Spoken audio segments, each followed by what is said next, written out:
आकाशवाणी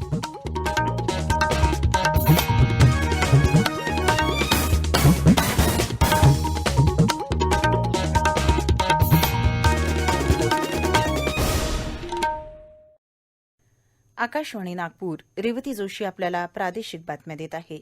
काही ठळक बातम्या. राज्याच्या अर्थसंकल्पीय अधिवेशनाला आजपासून मुंबईत सुरुवात.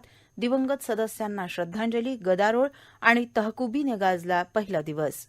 ओबीसी आरक्षणासंदर्भात मागासवर्ग आयोगाचा हंगामी अहवाल सर्वोच्च न्यायालयाने नाकारला. राज्य सरकारवर विरोधी पक्षाची टीका.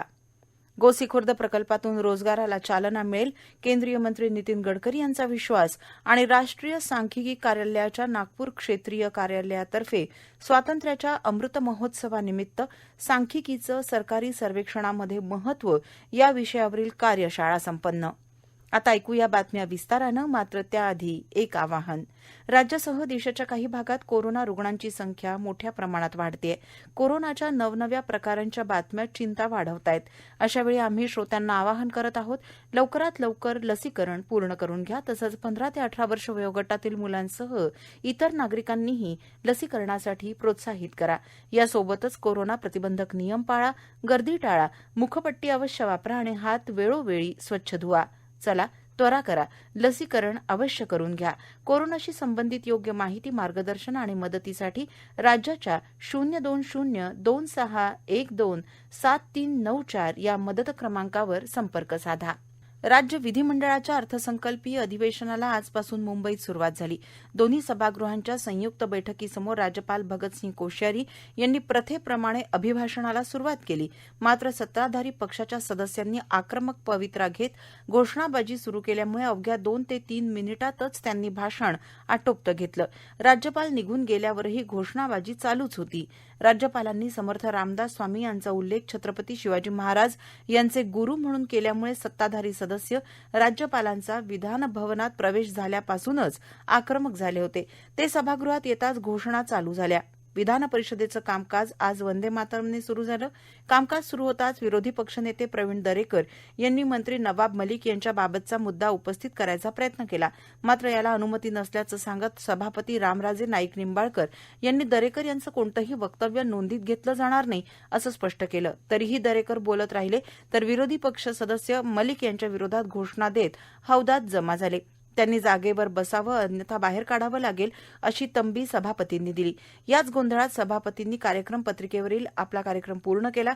भारतरत्न लता मंगेशकर, उद्योगपती राहुल बजाज आणि दिवंगत सदस्यांना आदरांजली अर्पण करून दिवसभरासाठी कामकाज स्थगित केल्याची घोषणा सभापतींनी केली.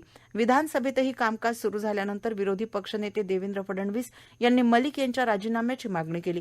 राज्यपालांच्या अभिभाषणाची प्रत पटलावर ठेवण्यात आली असून अभिभाषणाचा आभार प्रस्ताव मांडण्यात आला. मलिक यांच्या मुद्द्यावरून चर्चेची मागणी फेटाळल्यानंतर विरोधकांनी गदारोळ करीत महाविकास आघाडी सरकार विरोधी घोषणाबाजी केली. या गदारोळातच अर्थमंत्री अजित पवार यांनी 6250 कोटी रुपयांच्या पुरवणी मागण्या सादर केल्या. राज्य शासनाने मुंबई, औरंगाबाद आणि नागपूर इथे राष्ट्रीय विधी विद्यापीठ 2014च्या अधिनियमान्वये स्थापन केलं असून त्यासाठी शासनाने गेल्या 2 वर्षात 150 कोटी रुपयांचा निधी मंजूर केला.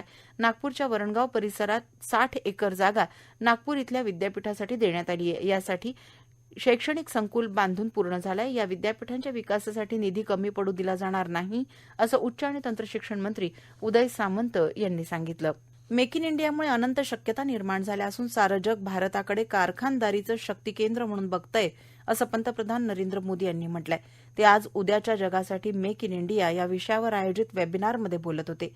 देशात कारखानदारीचा मजबूत पाया उभारण्यासाठी सर्व संबंधितांच्या सहकार्यानं काम करण्यावर त्यांनी भर दिला.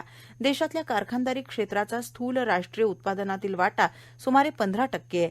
या महत्वाच्या क्षेत्रासाठी यंदाच्या केंद्रीय अर्थसंकल्पात आत्मनिर्भर भारत आणि मेक इन इंडिया करता महत्वाचे निर्णय घोषित केले आहेत असं त्यांनी सांगितलं.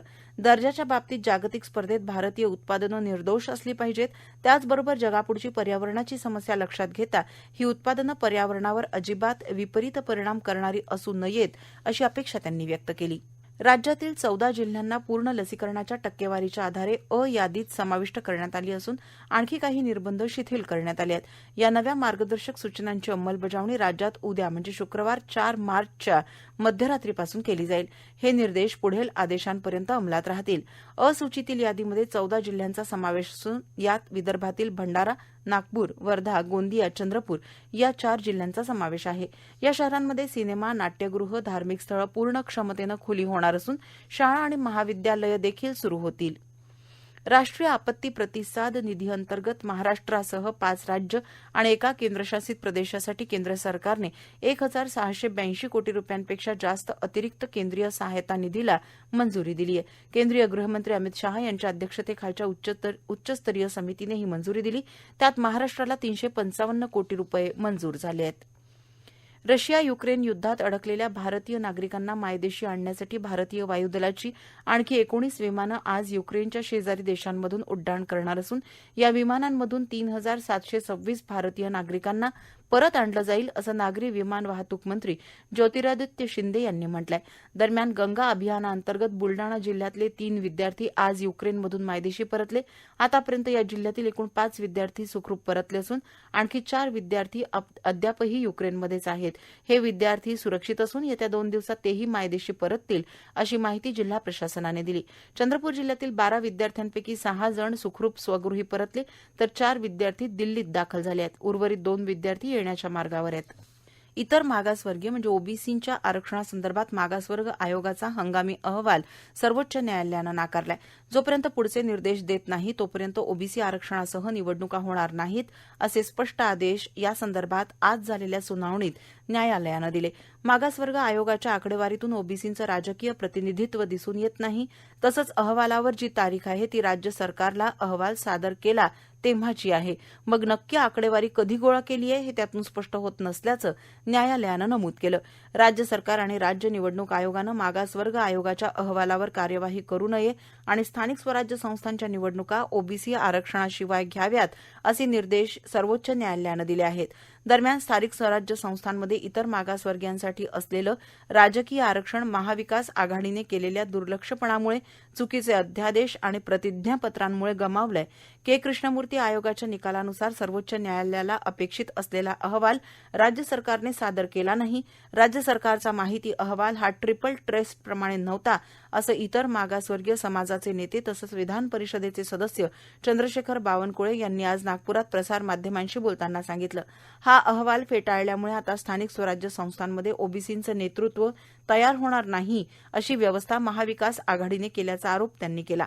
ओबीसी मंत्र्यांनी राजीनामा द्यावा अशी मागणी करताना स्वराज्य संस्थांमधील निवडणुका ही राज्य सरकारची जबाबदारी असून याच्याशी केंद्र सरकारचा संबंध नसल्याचं त्यांनी स्पष्ट केलं. या प्रादेशिक बातम्या आपण आकाशवाणीच्या नागपूर केंद्रावरून ऐकत आहात. ताडोबा, पेंच, नागझिरा या ठिकाणी पर्यटक येतात. तसंच भंडारा, गोंदिया जिल्ह्यातील गोसीखुर्द प्रकल्पाचा पर्यटन विकास झाला तर पर्यटनातून तरुण मुलांना रोजगार मिळेल.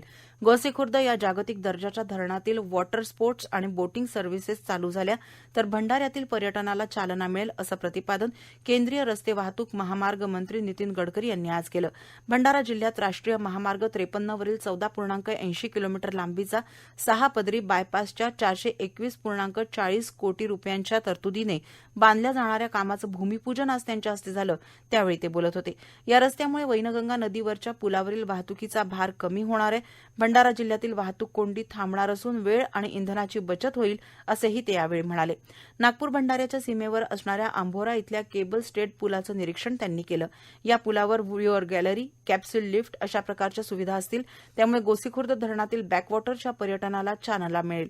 या पुलामुळे नागपूर ते भंडारा, गोंदिया ही वाहतूक सुरळीत होणार असून आंभोरा ते भंडारा हे अंतर पार करण्यासाठी लागणारा 1.5 तासाचा वेळ कमी होऊन 8 ते 10 मिनिटात पोहोचणं शक्य होणार आहे. भंडारा जिल्हा प्रशासनाने जर 2 टेकड्यांना जोडण्याची परवानगी दिली तर भंडारा, नागपूर या जिल्ह्यांना हवेतून जोडणारा रोपवे आपण निर्माण करू असंही नितीन गडकरी यांनी यावेळी सांगितलं. अमरावती जिल्ह्यातील उमरखेड, नागपूर जिल्ह्यातील ढिवरवाडी, वर्धा जिल्ह्यातील तळेगाव या ठिकाणाच्या सिट्रस इस्टेटविषयी कार्यवाहीच्या प्रगतीसह फलोत्पादन विभागाचा सविस्तर आढावा रोजगार हमी योजना आणि फलोत्पादन मंत्री संदीपान भुमरे यांनी घेतला. उच्च शिक्षण झाल्यानंतर नोकरीकडे न वळता अकोला जिल्ह्यातील युवकाने स्वयंरोजगाराचा मार्ग स्वीकारून स्वतःचा सेंद्रिय गुळ निर्मितीचा व्यवसाय उभा केलाय. अकोला जिल्ह्यातील पिंजर जवळील शेलूखुर्द इथल्या अंकुश कैलासराव महल्ले यांच्याकडे 40 एकर शेती आहे. त्यांनी नोकरीकडे न वळता स्वतःचा व्यवसाय करण्याचं ठरवलं आणि 40 एकर शेतीमध्ये एका वर्षापूर्वी ऊसाची लागवड केली. आज त्यांच्या या प्रकल्पामुळे जवळपास 60 जणांना रोजगार मिळाला. आज 3 मार्च जागतिक वन्यजीव दिनानिमित्त पेंच बोर व्याघ्र प्रकल्प आणि उमरेड पवनी करांडला अभयारण्याअंतर्गत राखीव क्षेत्रात वन्यजीव छायाचित्र स्पर्धेचं आयोजन करण्यात आलं. या स्पर्धेत नागरिकांनी उत्स्फूर्तपणे सहभाग नोंदवावा असं आवाहन पेंच व्याघ्र प्रकल्प नागपूरचे मुख्य वनसंरक्षक आणि क्षेत्र संचालकांनी केलं आहे. वर्धा जिल्ह्यात कोरोनावर नियंत्रण मिळविण्यासाठी आपल्या गावाचं जलद गतीने लसीकरण करणाऱ्या ग्रामपंचायतींना प्रत्येकी 5 लाख रुपयांचा प्रोत्साहनपर पुरस्कार देण्याची घोषणा करण्यात आली होती. त्यानुसार प्रत्येक तालुक्यातील 3 ग्रामपंचायतींप्रमाणे 24 ग्रामपंचायती लसवंत झाल्या असून त्या 5 लाखांच्या प्रोत्साहन पुरस्काराच्या मानकरी ठरल्या आहेत. नागपूरच्या प्रादेशिक हवामान खात्यातर्फे आज विदर्भातील अमरावती, नागपूर आणि वर्धा इथे तुरळक ठिकाणी विजेच्या कडकडाटासह पावसाचा अंदाज वर्तवण्यात आला असून सावधानतेचा इशारा देण्यात आला आहे. येत्या 48 तासात नागपूरचं हवामान ढगाळ राहणार असून कमाल तापमान 36 अंश सेल्सिअस तर किमान तापमान 19 अंश सेल्सिअस राहण्याची शक्यता वर्तवण्यात आली आहे. आज सर्वात जास्त तापमान चंद्रपूर इथे 37 अंश सेल्सिअस इतकं नोंदवण्यात आलं. इंदिरा गांधी राष्ट्रीय मुक्त विद्यापीठाच्या नागपूर क्षेत्रीय केंद्राद्वारे 2779 विद्यार्थी अमरावती, चंद्रपूर, वर्धा, नांदेड, बुलढाणा आणि गडचिरोलीच्या 9 परीक्षा केंद्रांवर परीक्षा देणार आहेत. कारागृहातील विद्यार्थ्यांकरिता नागपूर आणि अमरावती इथल्या मध्यवर्ती कारागृहात 2 परीक्षा केंद्र प्रस्थापित करण्यात आली आहेत. या सर्व परीक्षांची जबाबदारी असणाऱ्या परीक्षा अधीक्षकांची एक ऑनलाईन समीक्षा बैठक सुद्धा केंद्राचे क्षेत्रीय संचालक डॉ. पी. शिवस्वरूप यांनी घेतली. नागपूरच्या सेमिनरी हिल्स स्थित केंद्रीय सांख्यिकी आणि कार्यक्रम अंमलबजावणी मंत्रालयाच्या अधीन राष्ट्रीय सांख्यिकी कार्यालयाच्या नागपूर क्षेत्रीय कार्यालयातर्फे स्वातंत्र्याच्या अमृत महोत्सवानिमित्त सांख्यिकीचं सरकारी सर्वेक्षणामध्ये महत्त्व या विषयावरील एका कार्यशाळेचं आयोजन करण्यात आलं होतं. याप्रसंगी मंत्रालयाचे निवृत्त अपर महानिदेशक पी. के. बसू प्रमुख अतिथी म्हणून उपस्थित होते. याप्रसंगी राष्ट्रीय सांख्यिकी कार्यालय नागपूरचे उपमहानिदेशक राजेंद्र गौतम यांनी सांगितलं की या कार्यालयाद्वारे सामाजिक आर्थिक सर्वेक्षण, रोजगार तसंच कामगार क्षेत्रातील माहिती संग्रह केला जातो. माहिती संकलन हा अर्थव्यवस्थेचा कणा आहे. या माहिती संकलनामधूनच आपल्याला राष्ट्रीय स्थूल उत्पादन, महागाईचा दर अशा व्यवस्थेच्या संकेतकांची माहिती चांगल्या रीतीने होते. जर माहिती संकलन चांगलं झालं तरच या सांकेतांकांचं ज्ञान आपल्याला मिळतं. त्यामुळे जनतेने सर्वेक्षणादरम्यान सहकार्य करावं असं आवाहन गौतम यांनी केलं. शेवटी पुन्हा काही ठळक बातम्या. राज्याच्या अर्थसंकल्पीय अधिवेशनाला आजपासून मुंबईत सुरुवात. दिवंगत सदस्यांना श्रद्धांजली. गदारोळ आणि तहकुबीने गाजला पहिला दिवस. ओबीसी आरक्षणासंदर्भात मागासवर्ग आयोगाचा हंगामी अहवाल सर्वोच्च न्यायालयाने नाकारला. राज्य सरकारवर विरोधी पक्षाची टीका. आणि राष्ट्रीय सांख्यिकी कार्यालयाच्या नागपूर क्षेत्रीय कार्यालयातर्फे स्वातंत्र्याच्या अमृत महोत्सवानिमित्त सांख्यिकीचं सरकारी सर्वेक्षणामध्ये महत्त्व या विषयावरील कार्यशाळा संपन्न. आकाशवाणीच्या नागपूर केंद्रावरील प्रादेशिक बातमीपत्र संपलं. नमस्कार.